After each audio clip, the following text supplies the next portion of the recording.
បាទសូមគោរពជំរាបសួរពុកមីងពូមីងយាយតាពុកម៉ែបងប្អូនទាំងអស់គ្នាសុខទុក្ខយ៉ាងណាដែរហើយពុកម៉ែបងប្អូនសុខសប្បាយទេហើយខ្ញុំវិញគឺជាសុខទុក្ខធម្មតាទេ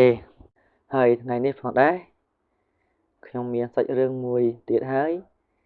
ដើម្បីមកចែកជូនដល់ប្រិយមិត្តពុកម៉ែបងប្អូនយាយតាស្ដាប់តែមុននឹងចូលដល់សាច់រឿងខ្ញុំក៏សូមខន្តីអភ័យទោសរាល់កំហុសខុសឆ្គងឬក៏ពាក្យពេចន៍ណាដែលមិនសមរម្យក៏ពុកម៉ែបងប្អូនខន្តីឲ្យខ្ញុំបាទផងណាបងប្អូនហើយសាច់រឿងនេះដែរបងប្រុសម្នាក់គាត់ឈ្មោះបងប្រុសប៊ុនហ្នឹងគឺគាត់ទៅនៅស្រុកគេហើយក៏បានប្រពន្ធនៅស្រុកគេហើយក៏បានបបួលប្រពន្ធរបស់គាត់មកលេងស្រុកខ្មែរហើយពេលគាត់មកដល់ស្រុកខ្មែរអញ្ចឹងទៅគឺគាត់ចង់ជួបមិត្តភក្តិរបស់គាត់ក៏ហៅមិត្តភក្តិរបស់គាត់ទៅលេងដល់ផ្ទះអញ្ចឹងទៅដល់ពេលទៅលេងដល់ផ្ទះមានណាបងប្អូនតែជាក់ឡើងមកស្ពឹកមុខបងប្អូនមិនសូវចេះជាផឹកផងស្លាប់បាត់ធ្វើឲ្យមិត្តភក្តិរបស់គាត់បានទៅលេងជាមួយប្រពន្ធរបស់គាត់ពេញមួយយប់ចឹងទៅបងប្អូនតោះកុំឲ្យខាតពេលយូរចូលទៅដល់សាច់រឿងទាំងអស់គ្នាបងប្រុសអ៊ុនគាត់ជាកូនខ្មែរម្នាក់ដែលបានទៅរស់នៅស្រុកអាមេរិកអស់រយៈពេល30ឆ្នាំបងប្អូនហើយបងប្រុសអ៊ុនក៏គាត់មានប្រពន្ធនៅទីនោះគឺគាត់មានប្រពន្ធនៅស្រុកគេនឹងបងប្អូនជនជាតិគេហើយជនជាតិគេនឹងមិនសូវចេះអៀនខ្មែរប៉ុន្មានទេបងប្អូនគេពាក់សិចស៊ីណាបងប្អូនគឺគាត់បានប្រពន្ធនៅប្រទេសអាមេរិកហើយបងប្រុសអ៊ុន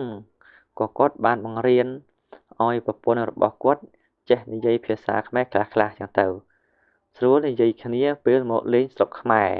ម្ដងអញ្ចឹងណាហើយប្រពន្ធរបស់បងប្រុសអ៊ុនឈ្មោះថាលីសាមានអាយុប្រហែលជា35ឆ្នាំបងប្អូនហើយពួកគាត់ទាំងពីរនាក់នឹងមានគម្រោងមកលេងនៅស្រុកខ្មែរបាន1ខែ2ខែចឹងទៅគឺពួកគាត់តាំងពីនាក់ហ្នឹង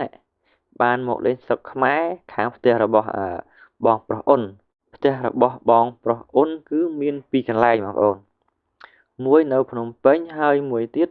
នៅតាមខេត្តឯជនបទហើយនៅពេលដែលបងប្រុសអ៊ុននិងប្រពន្ធរបស់គាត់វាជាលីសាហ្នឹងបានមកដល់ស្រុកខ្មែរគឺពួកគាត់ទាំងពីរនាក់ប្តីប្រពន្ធមិនទាន់បានចុះទៅផ្ទះនៅឯខេត្តនោះទេគឺពួកគាត់បានមកស្នាក់នៅផ្ទះនៅភ្នំពេញផ្ទះដែលបងប្រុសអ៊ុនបានទិញទុកសម្រាប់តែពួកគាត់មកលេងស្រុកខ្មែរម្ដងហើយផ្ទះរបស់គាត់នៅក្នុងបុរីមួយកន្លែងនៅជាយក្រុងបងប្អូនហើយបងប្រុសអ៊ុនក៏គាត់មានការនឹករលឹកដល់មិត្តភ័ក្តិរបស់គាត់ជាខ្លាំងបងប្អូនក៏បានទូរស័ព្ទហៅមិត្តភ័ក្តិរបស់គាត់មកលេងនៅផ្ទះបងប្រុសអ៊ុនព្រោះថាពួកគាត់កម្រនឹងជួបគ្នាណាស់មិត្តភ័ក្តិរបស់បងប្រុសអ៊ុនមានឈ្មោះថាបងប្រុសសេតនៅពេលដែលមកដល់ផ្ទះរបស់បងប្រុសអ៊ុនហើយក៏បានឃើញប្រពន្ធរបស់បងប្រុសអ៊ុនហ្នឹងស្លៀកពាក់បែបស៊ីជីលិចក្រោមអីចឹងទៅហើយបងប្រុសប៊ុនក៏បានសម្លឹងមើលលើក្រោមចឹងទៅព្រោះអីធម្មតាពួកបរទេសគឺពួកគាត់មិនសូវជាអៀនខ្មាស់អីប្រហែលទេហើយក៏ស្លៀកពាក់ក៏មិនសូវជាបិទបាំងប្រហែលដែរបងប្អូនគឺហើយរាងរបស់លីសាដែលជាប្រពន្ធបងប្រុសអ៊ុនគឺមានរាងស្អាតមែនតើសាច់សរូបរាងសមសួនសមនឹងខ្លួនរូបគាត់ណាស្អាតមែនតើហើយបងប្រុសសេតហ្នឹងក៏គាត់ត្រង់អត់បានទេបងប្អូនបងប្រុសសេតបានឈរសម្លឹងមើលមួយសន្ទុះហើយបងប្រុសអ៊ុនក៏បានចេញពីក្នុងផ្ទះហើយពួកគាត់ក៏បានជជែកគ្នាលេងសួរសុខទុក្ខបែបមិត្តភក្តិការរស់នៅរឿងរកស៊ីប្រកបមុខរបរអីចឹងទៅបងប្អូនរួចហើយក៏បានហូបបាយជុំគ្នា3នាក់មានបងប្រុសអ៊ុនលីសាដែលជាប្រពន្ធរបស់បងប្រុសអ៊ុន ហើយនឹងបងប្រុសសេតហើយបងប្រុសសេតក៏បានបបួលបងប្រុសអូនហ្នឹងដាក់អាចជាកំដរមាត់ទៅចែកគ្នាលេងអីចឹងទៅនិយាយលេងអីចឹងទៅនិយាយពីនេះពីនោះសួរសុខទុក្ខរឿងគ្រួសារមានកូនប្រមាណអ្នកអីប្រមាណអ្នកចឹងទៅហើយបងប្រុសអូនក៏គាត់និយាយជាមួយនឹងបងប្រុសសេតថាគឺគាត់និយាយបែបជាមិត្តភក្តិគ្នាមិនសូវប៉ិនផឹកទេសេតឯងផឹកម្នាក់ឯងទៅដល់ពេលហើយចឹងទៅពួកគាត់ទាំងពីរនាក់ក៏ផឹកបានដែរទៅចែកគ្នាលេងបានដែរបែបស្និទ្ធស្នាលចឹងទៅហើយបងប្រុសសេតក៏សុំបងប្រុសអូនទៅបន្ទប់ទឹកដល់ពេលទៅដល់បន្ទប់ទឹកក៏បានឃើញលីសាដែលជាប្រពន្ធរបស់បងប្រុសអូនកំពុងតែងូតទឹកហើយបងប្រុសសេតក៏បានលួចមើលតាមប្រឡោះទ្វារដែលបិទមិនជិតបងប្អូនក៏បានឃើញរាងកាយដ៏រលុករលុនរបស់លីសាហ្នឹងស្អាតមែនទែនហើយឃើញគ្រប់សពកន្លែងទាំងអស់មាន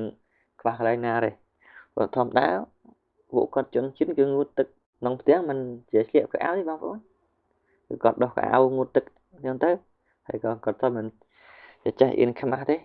មានដូចខ្មែរយើងទេបងប្អូនធ្វើឲ្យបងប្រុសសេតបានឡើងកំណៅពេញខ្លួនដល់ពេលហើយអញ្ចឹងទៅបងប្រុសសេតក៏បានមកអង្គុយផឹកជាមួយបងប្រុសអូនវិញហើយបងប្រុសសេតបានឲ្យបងប្រុសអូនផឹកឲ្យច្រើនគឺបងប្រុសសេតបង្ខំឲ្យបងប្រុសអូនលើកដាច់អីចឹងទៅនៅពេលបងប្រុសអូនផឹកច្រើនចឹងទៅគឺគាត់បានស្លាប់ភ្លាមគឺបងប្រុសអូនគាត់មិនចេះជាអ្នកផឹកអីប្រហែលទេបងប្អូននៅពេលបងប្រុសអូនផឹកច្រើនចឹងទៅគឺគាត់បានដេកនៅនឹងកន្លែងមិនអាចដើររួចបានដេកលក់ដោយមិនដឹងខ្លួនចឹងទៅហើយបងប្រុសសេតក៏បានទៅរកលីសាដែលជាប្រពន្ធរបស់បងប្រុសអូនហ្នឹងនៅក្នុងបន្ទប់នៅពេលបងប្រុសសេតមកដល់មុខបន្ទប់ក៏បានឃើញលីសាហ្នឹងគាត់កំពុងតែលាបឡេថែរក្សាស្បែកគាត់ទាំងខ្លួននៅកណ្ដាលវាលមិនទាន់នឹងស្លៀកពាក់កៅអៅទេបងប្អូនហើយទ្វារក៏មិនបានបិទជិតបងប្រុសសេតក៏បានចូលទៅបោះអង្អែលជុំវិញខ្លួនរបស់លីសាធ្វើឲ្យលីសាហ្នឹងមានអារម្មណ៍ឡើងកម្ដៅភ្លាមធ្វើឲ្យលីសាទ្រាំមិនបានក៏ព្រមប្រគល់ខ្លួនឲ្យបងប្រុសសេតហ្នឹងម្ដងទៅហើយបងប្រុសសេតក៏បានខ្លួនរបស់លីសាបានទៅ4ដងម្ដងជាគាត់និយាយម៉េចជាមួយប្រពន្ធបងប្រុសអូននិយាយគ្នាស្ដាប់បានដែរបើ